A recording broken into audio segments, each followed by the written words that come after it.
Hi, Jeffrey. You are muted. Hi, can you hear me? I can hear you. How are you doing? I'm well. How are you? Exhausted, but good. I can only imagine. Yeah. How are things with school? You're studying for the bar now? I am. Excellent. So let me ask you a question. Start all these almost exactly the same. Please tell us your name and as much about us as you want us to know. Okay. My name is Jeffrey Sanders. I am a recent graduate of the North Carolina Central School of Law, from Cleveland, Ohio. I'm pretty much an open book, so feel free to ask and I will tell. Are you married or do you have children? Oh, no, ma'am, not at all. Not married, no children.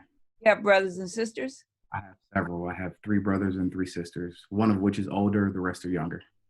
Okay. And I'm going to just ask you the first most uncomfortable question. Have you or have they felt unsafe in their persons as they traverse the world around them?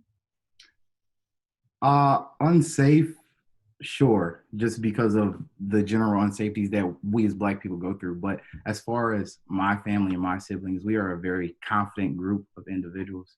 So we almost look forward to the task of diversifying and look forward to the task of going into new places and showing that we are adequate, if that's a good word. I think that's a great word. Why did you choose Central as your law school? That choice came down to finances. Mm-hmm. Central gave me the most money. So, and I also had a family member who was attending Central at the time, and it just seemed like God lined it up perfectly. So, Perfectly. He always does, doesn't he? always does. Absolutely. And how from Cleveland to North Carolina, how have you found that? What is that like? I went to undergraduate in Florida, so I came immediately from Florida to North Carolina. But from Cleveland, the pace is a little bit slower. It's not as alive as some other places.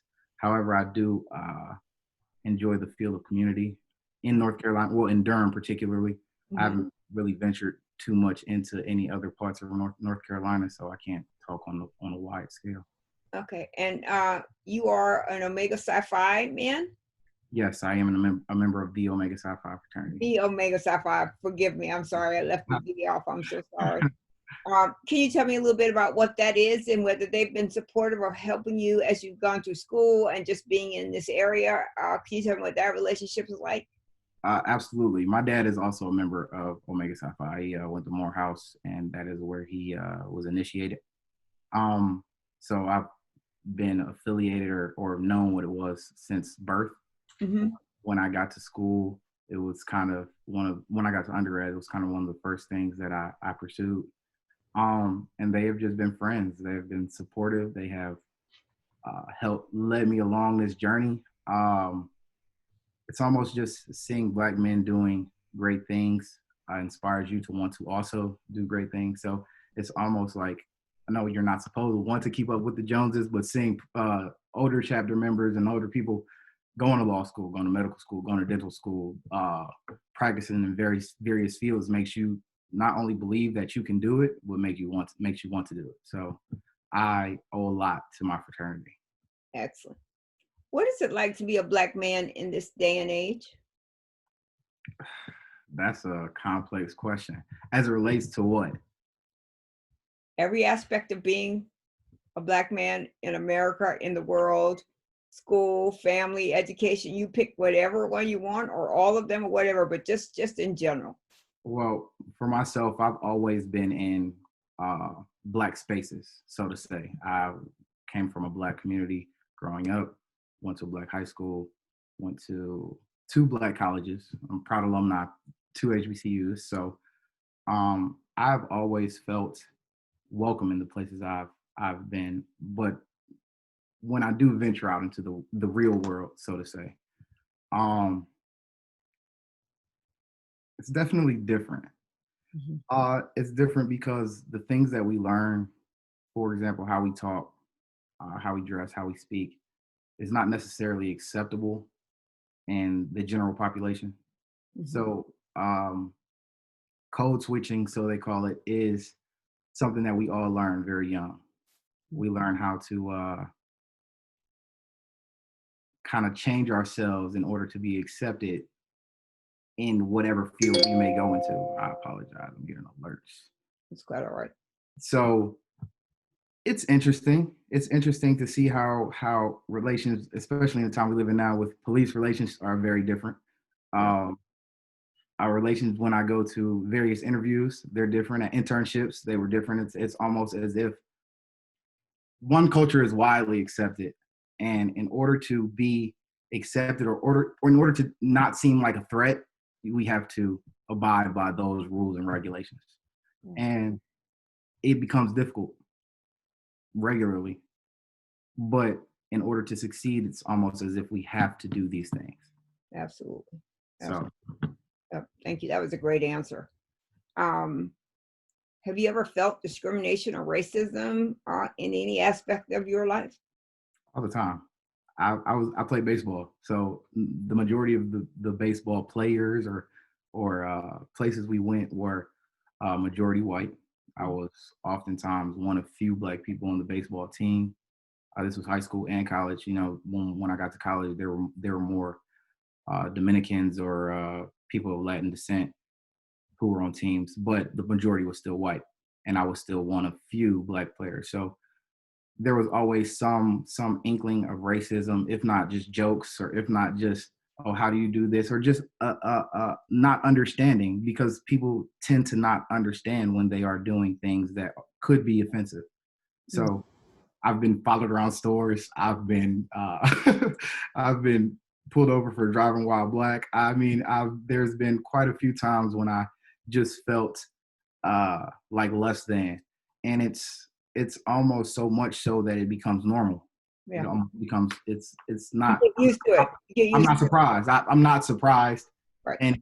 but I also can't allow people to affect me emotionally, because they can then control my thoughts and my and I like to have a pretty clear judgment. So I Yeah. try to do my best to navigate through Yeah. various Absolutely. situations.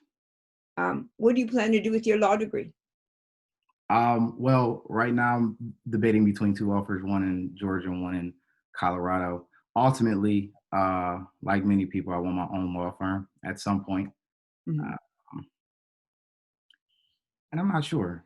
I'm not sure. I'm still trying to figure out what exactly it is that I want to do, because I inherently have this passion to want to see people like me do well, Mhm. but I also need money. So, Don't we all? so, so I'm trying to figure out a fine balance between both. A balance where I can make the money necessary to live, but also propel the black man, or just the black race, the African American race, to a place of economic and political, like, power, so to say. So, but we'll see. I'm figuring it out. I'm figuring it out. As Yeah. of right now, as of right now, I'm going into the civil side of things. So both of my offers are from personal injury firms. Yeah. So that is likely where I'll start, Mhm. and just figure it out from there. Yeah. So, you've been to our home a couple of times. I don't know, it's probably more than a couple, but my age, my memory is fading fast. Mm-hmm. Can you tell me what it's like when you interact with people that are from different law schools and different ethnic groups? Can you tell me what that's like? And not just in our home, but any other place that you've been like that? Um, your home is a safe place. It always has been since the first time I walked in. You guys were extremely inviting. You guys had a tendency to treat everybody, regardless of school, the same.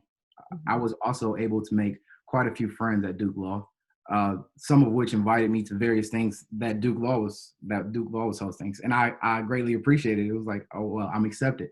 So I think that for people who don't go to law schools like mine, who don't see a lot of black faces all of the time, they are more inclined to reach out and kind of accept. But as far as various tournaments like when you walk in with a North Carolina Central shirt on, there is always a they expect less. Yeah, yeah. I We am. know we may under I apologize for cutting you off, but No, go ahead. we may know the same things. We may be great at what we do. We may be the best of the best, but because our name is not associated to a place like Duke or UNC Chapel Hill or Wake Forest, it is okay. Yeah, they're here, but do we actually expect from them the same things that we expect from these other schools? And in that expectation, it's almost as if they judge us accordingly. They're like, oh, okay, that's cool for them. That was good for as opposed to giving us a fair try, so to say. I understand completely. I have 3 degrees from North Carolina Central. Mm-hmm. It wasn't until I got my doctorate from a white college that it Right. even counted. I graduated summa cum laude, Wow. undergraduate with 2 degrees in 2005 from Central. Mm-hmm. Um, I got an executive master in public administration. And even that, plus I had, at the time, I probably 20, 30 years in IT. Right. I was invisible and voiceless like I am now, even with these degrees. And it's all and then it's much harder for you because you're a woman, a Black woman. So Yeah. I get it. I get it wholeheartedly. There are times when I say to myself, okay, I'm going, even if I have to get an online degree from a PWI, a master's degree in something, I will, just to add it to my resume. Not Absolutely. because I necessarily need it, but because I need people to have some recognition, some name recognition, some understanding that this person does know how to do the job. Yeah. I thought long and hard. Well, for one thing, Central does not offer a EDD Mhm. for school administrators, but for teachers and principals and things like that. So I looked at first. I considered state, but the commute was too much. Mhm. Living where I live, that was too much. And then the barrier was so high, I would literally had to jump over the building twice to get to where I tried to go. Right. And that's no disparity to Greensboro College, because I would tell you the barrier was high there as well, and East Carolina. And I will say I am very grateful that I do have a degree from there. But I will say what both my Central and my East Carolina experience is. Neither one of them wanted to hire me. How can you educate me and not hire me? How could Absolutely. I not be a part of your community? Now, for both of them, I get letters asking for money. Send your alumni money. Mm-hmm. Why would I send my money and I've never been valuable to you? When the only thing I mattered was just me completing and you getting whatever money you got from the federal government for me attending. So there's that. That's my little rant about I college. I understand completely. And spaces like Black spaces as well, they also want the best quote unquote candidate, and they look for the same things that these these white employers look for, just the same as they look. It's almost a catch-22. We'll educate you, but do you have the credentials, quote unquote, that we want? Right. And the credentials happen to be a piece of paper from A PWI a or predominantly white institution, a job with a significant. or a job with a significant name or Yeah. name And recognition. I had that, but that still didn't make any difference. And I am not bothered by it anymore. So I don't feel angry or hurt about it anymore. I just assume that that's just the way things are. We can't feel angry or hurt. We don't have the opportunity. We don't have that luxury. We don't have the luxury to fumble the ball, so to say. We have to almost live perfect lives in order to get to where we want to be in life. So Absolutely. one or two failures could turn out to be detrimental to your ultimate goal. Absolutely. It's not. Absolutely. Do you feel any kind of concern for your or your family's safety? And when I'm talking about physical safety, after we saw Mr. Floyd killed, the man killed in Atlanta, the two Spelman and Morehouse students tased. Did that bring any kind of thought to mind or make you think anything specific about your own personal safety? I have always been not afraid of my safety, but aware. Mhm. I grew up in a place that was over policed. So the police have never really been an ally to me. Yeah. So it's always been um, some sort of fear or awareness anytime that they're around, even when we're not doing, things that are illegal. It almost seems like it's their job to bother us. So I always feel I'm always afraid for my little brother. I have a 19-year-old little brother who attends Ohio State. Um, Anytime he goes outside, I tell him that he must live above reproach. Yeah. You Absolutely. don't have you almost don't have time to be like everybody else at Ohio State. By all means, have fun, but be aware. So I always have some type of thought that something could happen, but I pray and I have faith. So Me too. I like to believe that God's got us. So, but there's always that fear. There's always that fear when you get pulled over. There's always that fear when you go to places that aren't necessarily friendly to your type. There are places in Cleveland, Ohio, within the city that we still don't walk through or go through just because we know that they're not the most friendly to our kind. So Right. But the downside of all of this is that, when you think about that, for 16, 19, we've had to adjust, minimize ourselves, make ourselves docile, Mhm. make Mhm. ourselves not a threat. Mhm.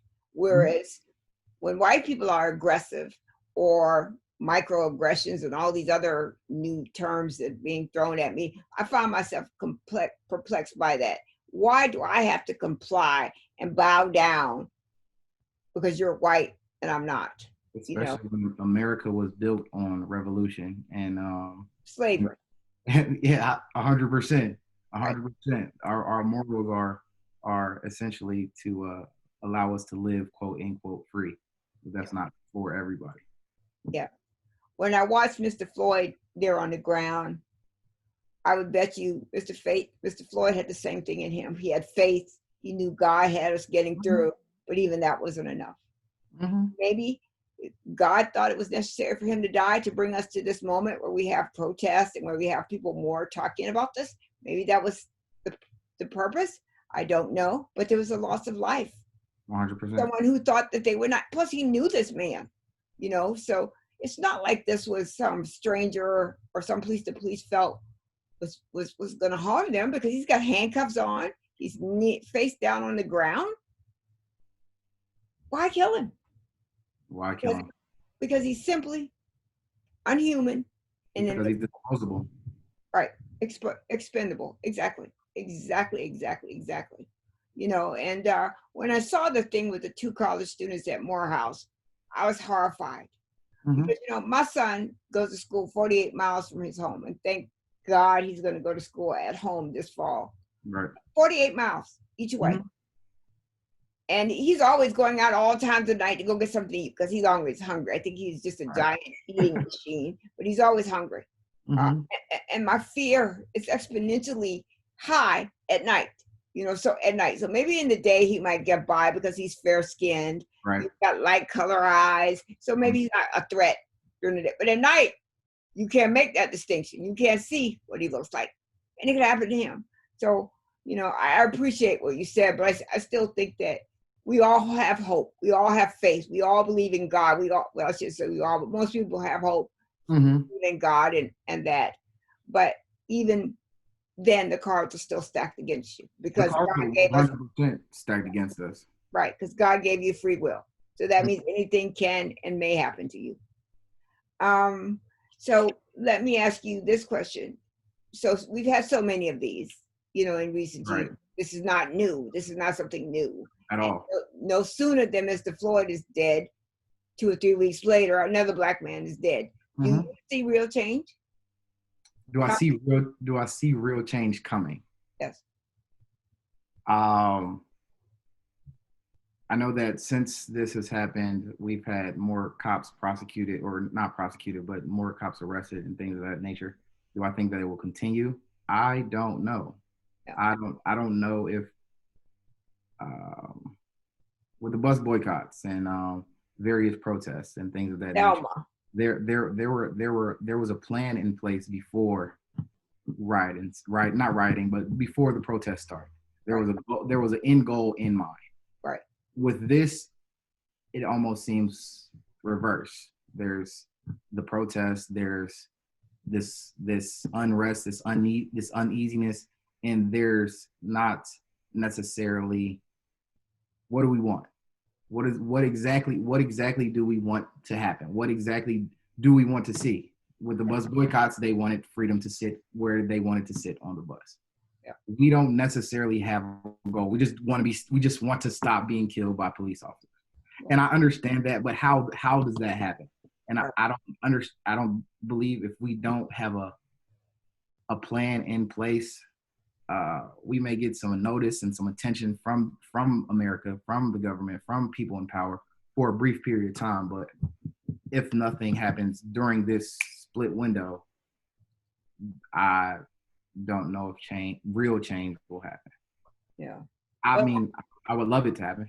Me too. But I believe it's going to take your generation and your children to bring about true justice, true equality, true plurality among groups, So when I die, when Skip and I die, well, we leave our children a legacy. For many white people, that's not even a question because they know they are, right?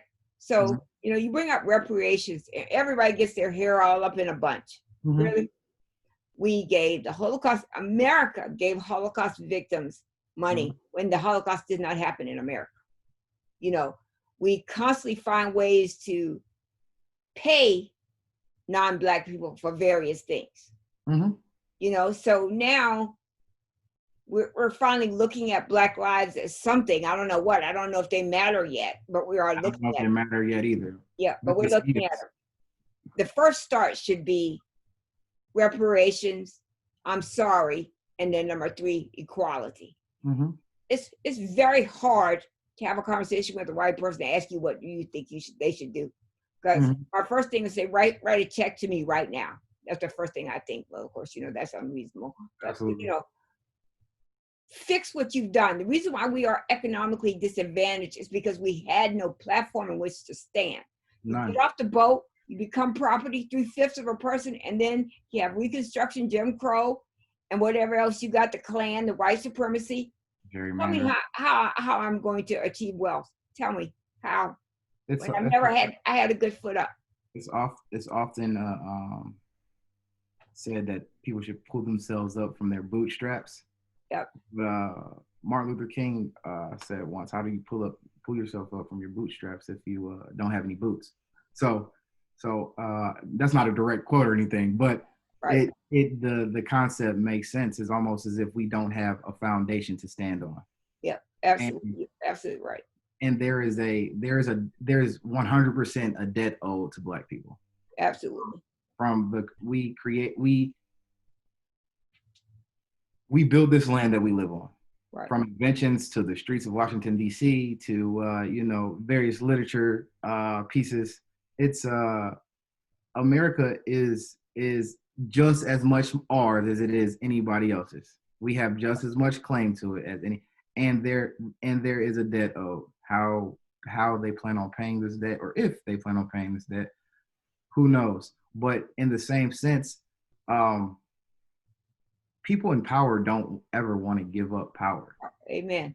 They're not going to willingly give away power. The people in power are not going to willingly say, "Oh yeah, be in power with me." No, it's not. It's almost as if you want power, we have to take it.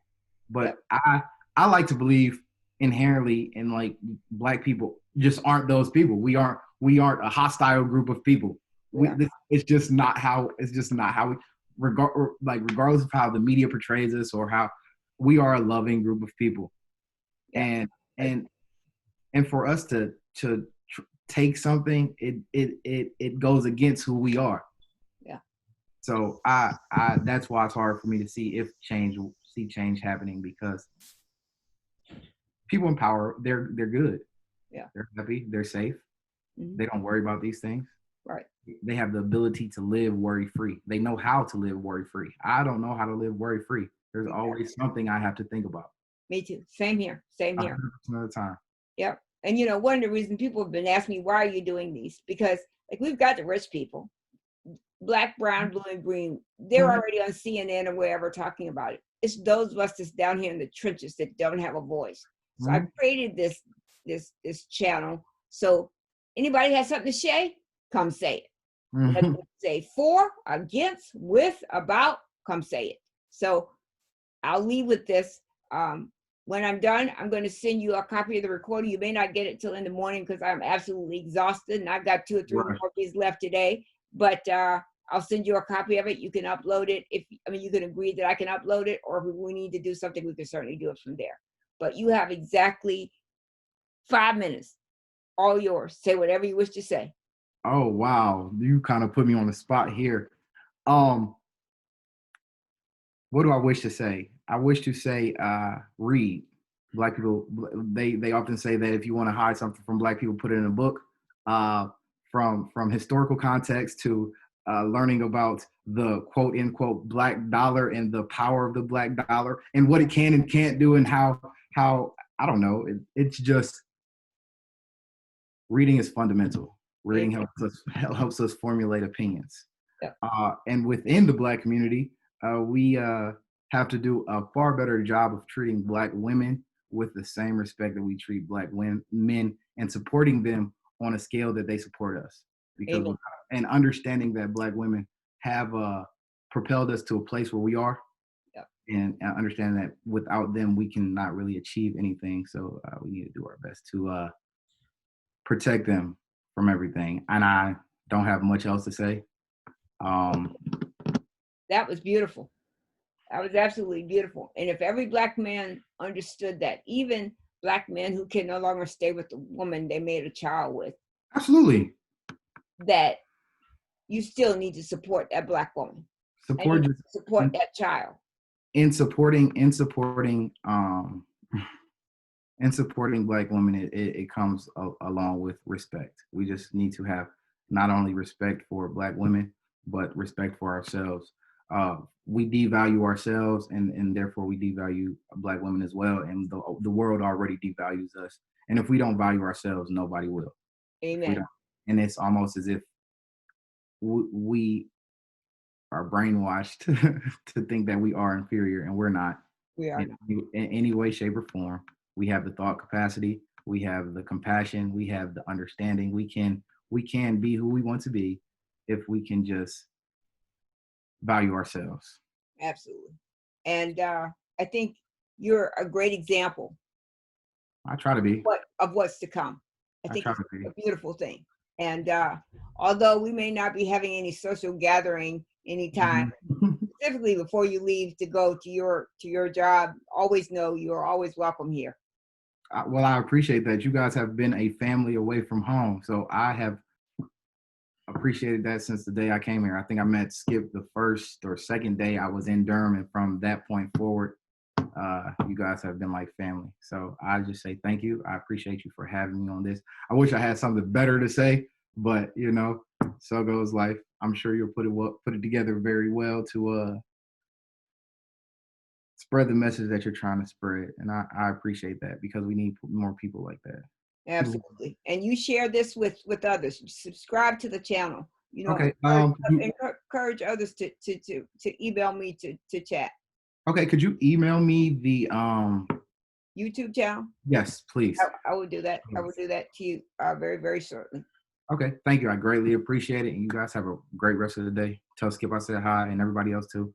Okay. I will. Thank you so much. Stay Thank you. safe. Yes, ma'am. You too. Bye-bye.